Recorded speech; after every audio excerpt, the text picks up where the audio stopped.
아멘. 할렐루야. 목요일 새벽 이 시간 기도 자리로 나오신 모든 성도님들과 온라인으로 함께 예배드리시는 모든 분들에게 하나님의 크신 은혜와 평강이 가득하시기를 주님의 이름으로 축원합니다. 오늘 말씀의 제목은 창조신앙 믿음의 출발점입니다. 우리가 함께 읽은 창세기 1장은 성경의 첫 장이자 모든 신앙의 기초를 세우는 출발점입니다. 태초에 하나님이 천지를 창조하시니라 라는 선언은 단순한 도입이 아닙니다. 이 말씀은 기독교 신앙의 문을 여는 관문이자 인간의 존재의 본질에 대한 해답을 담고 있는 진리의 말씀입니다. 현대는 과학이 모든 것을 설명할 수 있다 여기는 시대입니다. 그러나 수많은 과학자조차 이 세계의 본질과 기원 앞에서는 불가지론이라는 입장을 취합니다. 설명할 수 없는 것을 무조건 부정하는 태도는 합리성이 아니라 또 다른 형태의 독선일 수 있습니다. 세상은 증명할 수 있는 것만으로 구성되어 있지 않기 때문입니다. 그럼에도 불구하고 여전히 그들 중 일부는 창조신앙을 미신처럼 취급합니다. 그러나 그런 시도 자체가 도리어 하나님을 하나님 되지 못하게 하는 것입니다. 창세기 1장 1절은 우리가 하나님을 설명하고 증명하는 대상이 아닌 신뢰하고 경배해야 할 존재로 받아들여야 함을 선포해주고 있습니다. 하나님은 우리의 지성으로 증명되는 분이 아니라 믿음으로 받아들여야 하는 분이라는 것입니다. 이 선언은 신앙의 핵심입니다. 하나님이 창조주이시라는 고백 없이는 인간은 자신이 누구인지 무엇을 위해 존재하는지도 모른 채 방황할 수밖에 없습니다. 창세기 1장은 인간의 이성과 논리로는 결코 닿을 수 없는 하나님의 뛰어난 경륜을 드러냅니다. 믿음의 시작은 이 선언을 있는 그대로 받아들이는 데서부터 출발합니다. 안타까운 마음과 함께 느끼는 아이러니한 것은 그렇게 현대를 살아가는 사람들 스스로가 합리적이고 이성적인 사고를 한다고 자부하면서 온갖 타로와 주술, 무당 등 점술 산업을 호황으로 이끌어가는 이러한 이면적인 모습은 창조주 하나님을 거부하는 일이 단지 이성의 문제가 아니라 근본적으로 영적인 문제라고 하는 것을 보여줍니다. 창세기 1장은 단지 우주의 기원을 설명하는 것뿐만이 아니라 우리가 누구를 섬겨야 하며 어디로 향해야 하는지를 분명히 전해줍니다. 믿음의 첫 시작으로 초대해주는 이 창세기 1장의 말씀은 세 가지 구조로 되어 있습니다. 첫 번째 단락은 1절로 서론이며 창조 선언입니다. 두 번째 단락은 2절로 창조 이전의 상태입니다. 마지막 세 번째 단락은 3절부터 31절로 창조 기사입니다. 본문의 말씀을 통하여 세 가지 영적인 교훈과 기도의 제목을 얻는 이 시간 되기를 원합니다. 첫째로 하나님이 세상의 주인이심을 믿고 고백합니다. 하나님이 세상의 주인이심을 믿고 고백합니다. 오늘 우리가 함께 읽은 창세기 1장 1절은 성경 전체의 서문이자 신앙의 출발점입니다. 태초에 하나님이 천지를 창조하시니라. 아멘. 이 말씀 단순한 서사가 아니라 온 세상의 주권이 하나님께 있다는 신앙의 선언입니다. 이 한 구절에 창조의 능력, 세상의 기원, 그리고 하나님의 사랑이 응축되어 있습니다. 하나님은 존재하던 것에서 무언가를 빚으신 것이 아니라 무에서 유를 창조하신 분이십니다. 죄송합니다. 본문에서 창조하다라고 쓰인 히브리어 단어 바라는 오직 하나님만을 주어로 삼는 동사입니다. 하나님만이 아무것도 없는 상태에서 세상을 처음 만드실 수 있는 창조주이시라는 것입니다. 인류는 스스로의 존재의 의미와 그 가치에 대한 답을 얻기 위해 이 세상이 어떻게 시작되었는지 질문해 왔습니다. 이러한 근원에 대한 질문은 인류의 역사와도 맞닿아 있는데 과학은 이러한 질문에 대해 자신만의 방식으로 답을 제시합니다. 우주의 기원을 시간과 물질의 관점에서 설명하려 하는 것입니다. 빅뱅 이론이나 진화론 등 이 우주가 어떻게 팽창했고 별이 생겨났으며 생명이 어떤 과정을 통해 등장했는지 밝히려고 노력합니다. 그러나 과학은 어떻게를 말할 수 있는지는 몰라도 그 배후에 왜라고 하는 질문에 대해서는 침묵할 수밖에 없습니다. 철학은 존재의 근원과 목적에 대해 질문합니다. 플라톤이나 아리스토텔레스의 현대 실존주의 철학자에 이르기까지 사람들은 왜 우리는 존재하는가, 무엇을 위해 사는가라고 하는 근원적인 물음을 던져왔습니다. 철학은 때로는 신을 가정하고 또 때로는 신을 배제하면서 인간 중심의 해석을 시도해왔습니다. 그러나 철학도 그 대답에 통일되지 못한 채 다양성과 모호함 속에서 여전히 길을 찾고 있습니다. 고대의 종교들도 저마다의 방식으로 이 세상의 시작을 설명하려 했습니다. 바벨론의 에누마 엘리시 신화는 신들의 전쟁이나 갈등 그리고 피비린내 나는 대결의 끝에서 세계가 탄생했다라고 설명하려 했습니다. 신들의 싸움 속에서 죽은 신의 몸이 갈라져 하늘과 땅이 되었다고 전하는 것입니다. 그 시작은 질서와 기쁨이 아니라 혼돈과 폭력, 지배와 희생의 이야기였습니다. 이러한 이야기는 인간 사회가 경험하는 고통과 불안의 원인을 그대로 신들의 이야기에 투영한 것에 가깝습니다. 그러나 성경은 이 모든 서사와 전혀 다른 이야기를 우리에게 전해줍니다. 성경은 이 세계가 탄생하게 된 배경에 대해 전쟁이 아니라 사랑, 혼돈이 아니라 질서이며 우연이 아니라 목적이 있었다고 우리에게 선언합니다. 그리고 그 목적에는 하나님의 기쁨이 있었다고 증거해 줍니다. 창조의 여정을 따라 흐르는 반복되는 구절, 하나님이 보시기에 좋았더라, 즉 창조된 세상이 그 자체로 선하며 하나님께서 기뻐하셨다는 뜻입니다. 하나님께서는 그렇게 기쁨 가운데 말씀으로 천지를 창조하셨습니다. 도구도 재료도 없이 말씀 하나로 하늘과 땅, 빛과 물, 시간과 생명을 만드셨습니다. 말씀에서 시작된 세상은 하나님의 통치 아래에 있고 그 통치 안에 질서와 기쁨이 있습니다. 하나님의 말씀대로 이루어진 세상, 하나님의 통치가 즉각적으로 나타나고 실현된 세상, 하나님께서 처음 지으신 세상의 모습이었습니다. 그분이 지으신 세상은 그분의 솜씨를 노래합니다. 시편 19편 1절을 통하여 다윗은 이렇게 고백하는데, 하늘이 하나님의 영광을 선포하고 궁창이 그의 손으로 하신 일을 나타내는도다. 아멘. 이처럼 하나님이 지으신 이 피조 세계는 하나님의 성품을 드러내는 책입니다. 중세 영성가 마이스터 에크하르트는 이렇게 말했습니다. 모든 피조물은 저마다 하나님에 관해 기록된 한 권의 책이다. 그처럼 하나님이 지으신 피조 세계를 보며 우리는 하나님의 광대하심과 측량 못할 위엄을 느낄 수 있습니다. 사랑하는 여러분, 믿음의 여정은, 하나님과의 관계 안으로 들어가는 그 첫 여정은 하나님이 세상의 주인이심을 고백하는 데서부터 시작된다는 것을 기억하시기 바랍니다. 내가 내 삶의 주인이 아니라 하나님이심을 받아들이는 것, 그 믿음이 창조신앙의 첫 걸음입니다. 하나님의 창조 안에 숨어진 그 사랑과 목적을 깨달아 세상 속에서 하나님의 영광을 발견하고 그 영광 안에 거하는 저와 여러분 모두가 되시기를 주님의 이름으로 간절히 축원합니다. 둘째로, 질서로 지어진 세계는 하나님의 선하심을 나타냅니다. 질서로 지어진 세계는 하나님의 선하심을 나타냅니다. 오늘 본문 창세기 1장에서는 창조주 하나님이 질서의 하나님이심을 전해줍니다. 4절과 6절입니다. 빛이 하나님이 보시기에 좋았더라. 하나님이 빛과 어둠을 나누사. 하나님이 이르시되 물 가운데 궁창이 있어 물과 물로 나뉘라 하시고. 아멘. 이 말씀은 하나님이 세상을 창조하신 방식이 혼돈에서 질서로, 무의미에서 목적이 있는 공간으로 나아가는 과정임을 보여줍니다. 하나님은 무한한 능력을 가지신 분이시지만 아무렇게나 만드시지 않으셨습니다. 오히려 철저하게 구분하고 질서를 세우고 경계를 만드셨습니다. 하나님은 세상을 형성하시고 그 후에 채우셨는데, 창조의 첫 새날 동안 하나님은 공간을 마련하셨습니다.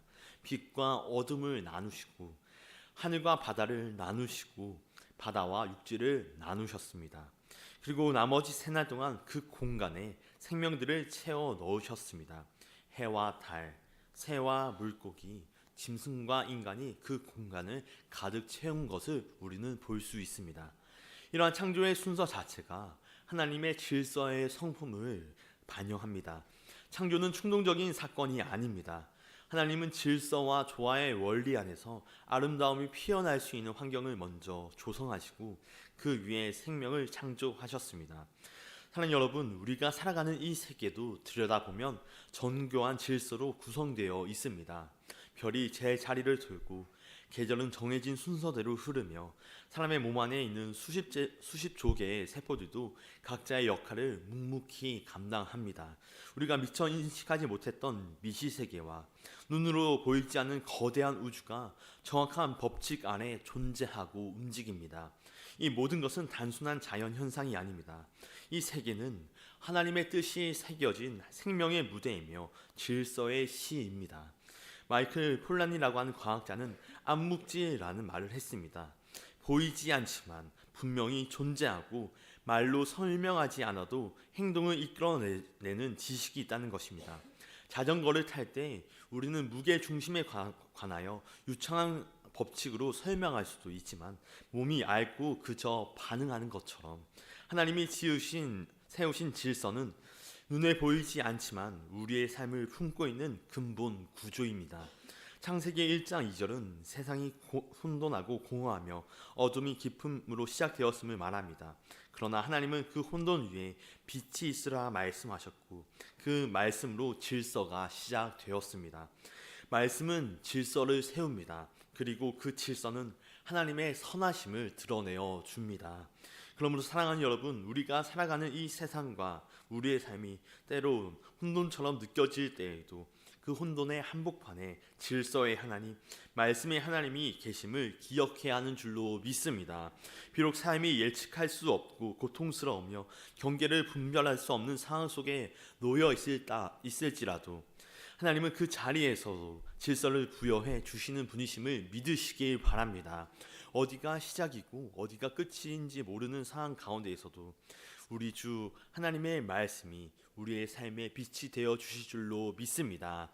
혼돈 속에 말씀으로 세상을 창조하신 하나님께서 저와 여러분의 삶 가운데 새 빛을 비추시고 새로운 질서를 세워주시는 그 놀라운 은혜로 늘 함께하여 주시기를 주님의 이름으로 간절히 축원합니다. 끝으로 창조주 하나님은 우리에게 사명을 주십니다. 창조주 하나님은 우리에게 사명을 주십니다. 창세기 1장의 창조 서사의 결정은 여섯째 날 인간 창조에 도달합니다. 하나님은 식물과 동물에 이어 마침내 자신의 형상을 따라 사람을 창조하셨습니다. 26절입니다. 하나님이 이르시되 우리의 형상을 따라 우리의 모양대로 우리가 사람을 만들고 그들로 바다의 물고기와 하늘의 새와 가축과 온 땅과 땅에 기는 모든 것을 다스리게 하자 하시고 아멘. 이 구절은 인간에 대한 하나님의 특별한 목적을 보여줍니다. 하나님은 인간을 단순한 피조물로 만들지 않으셨습니다. 다른 어떤 피조물도 받지 못한 하나님의 형상, 곧 하나님의 성품과 뜻, 통치의 대리성을 담은 존재로 창조해 주셨습니다. 그리고 하나님은 그들에게 세상을 맡기십니다. 그분이 질서로 지으신 이 세계를 다스리라, 정복하라 하십니다. 그러나 이 다스림은 인간의 욕심이나 독점적인 지배가 아니라 하나님의 통치 방식을 따라 생명을 돌보며 살리는 청지기의 역할을 의미합니다. 31절입니다. 하나님이 지으신 그 모든 것을 보시기에 심히 좋았더라. 저녁이 되고 아침이 되니 이는 여섯째 날이니라. 아멘. 보시기에 심히 좋았다는 이 말씀은 단순한 만족이 아니라 창조의 완성에 대한 하나님의 감격입니다. 그 감격의 핵심에는 바로 인간이 있습니다. 하나님의 형상으로 지음받고 그 세계를 위임받은 인간이 창조 이야기의 마침표를 찍습니다. 하지만 역사 속에서 인간은 이 하나님께서 위임해 주신 것을 오해하고 남용해 왔습니다. 인간이 자연의 주인이라고 생각하며 개발이라고 하는 이름 아래 자연을 무분별하게 파괴해 온 것도 사실입니다. 그러나 하나님이 주신 문화 명령은 자연을 정복하라는 명령이 아니라 하나님의 창조 질서를 따라 섬기고 보존하라는 사명입니다. 28절 말씀입니다. 하나님이 그들에게 복을 주시며 하나님이 그들에게 이르시되 생육하고 번성하여 땅에 충만하라. 땅을 정복하라. 바다의 물고기와 하늘의 새와 땅에 움직이는 모든 생물을 다스리라 하시니라. 아멘. 이 말씀은 축복이자 명령입니다. 하나님은 인간에게 생명을 풍성하게 누릴 권리와 함께 그 생명을 경영하고 보존할 책임도 함께 주셨습니다. 이것이 바로 문화 명령입니다. 문화 명령은 인간이 하나님의 형상대로 창조되었기에 세상을 하나님의 지혜로, 하나님의 정의로, 그분의 아름다움으로 빚어가는 존재로서 살아가야 한다는 부르심입니다. 역사 속에서 이러한 부르심에 온전히 응답하려고 했던 인물이 있습니다. 우리 감리교 전통이 품고 있는 한 사람, 윌리엄 윌버포스입니다. 감리교 창시자인 존 웨슬리 목사님이 임종 직전에 보낸 편지 한 통을 받아 노예 무역이라고 하는 가증한 악과 싸우라라고 하는 격려를 그는 받았습니다. 그 한 문장을 가슴에 품고 그는 평생을 노예 폐지 운동에 헌신했습니다. 그의 생애 마지막에 이르러 1833년 노예제 자체의 폐지를 그는 볼 수 있었습니다. 그는 문화 명령을 자기 뜻대로가 아니라 하나님의 정의와 긍휼의 방식으로 실천했습니다. 노예 제도를 폐지하고 인간을 하나님의 형상으로 존귀히 여기는 사회를 만들기 위해 정치와 신앙, 공동체의 힘을 모아 일생을 바쳤던 것입니다. 오늘 우리도 그와 같은 부르심을 받은 줄 믿습니다.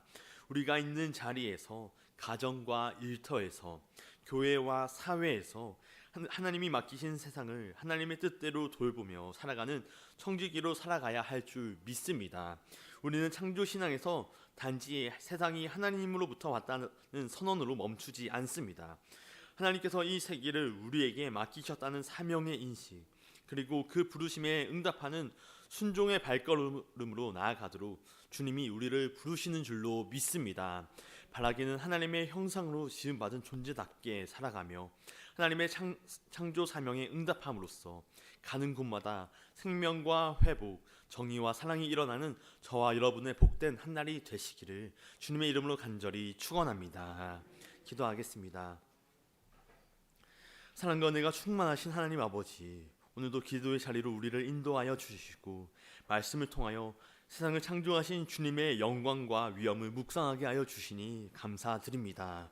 모든 존재의 시작이 되시며 주인 되신 주님만을 경외하는 삶 살아가게 하여 주옵시고, 질서 가운데 세상을 만드시고 피조물 하나하나에 주의 선하심을 새겨 넣으신 그 놀라운 지혜를 바라보며 우리의 삶도 주님의 질서 안에 거하게 하여 주시옵소서. 하나님의 형상을 따라 지음받은 존재로서 사명을 따라 이 땅을 돌보게 하여 주옵시고, 주의 뜻을 실현하는 청지기의 삶으로 살아갈 때 주의 말씀과 성령으로 충만한 삶 살아가게 하여 주시옵소서. 이 시간 주님의 전에 나와 간절한 기도의 제목과 함께 올려드리는 귀한 예물의 손길들 있습니다. 이 예물이 쓰이는 곳마다 주의 나라가 확장되게 하여 주옵시고, 주의 복음이 전하여지는 곳마다 생명 구원의 역사가 왕성히 일어나게 하여 주시옵소서. 드린 손길 또한 기억하여 주사 하늘의 신령한 복과 땅의 기름진 축복을 누리는 복된 삶으로 주께서 친히 인도하여 주시옵소서. 우리 구주 예수 그리스도의 이름으로 간절히 기도하옵나이다. 아멘.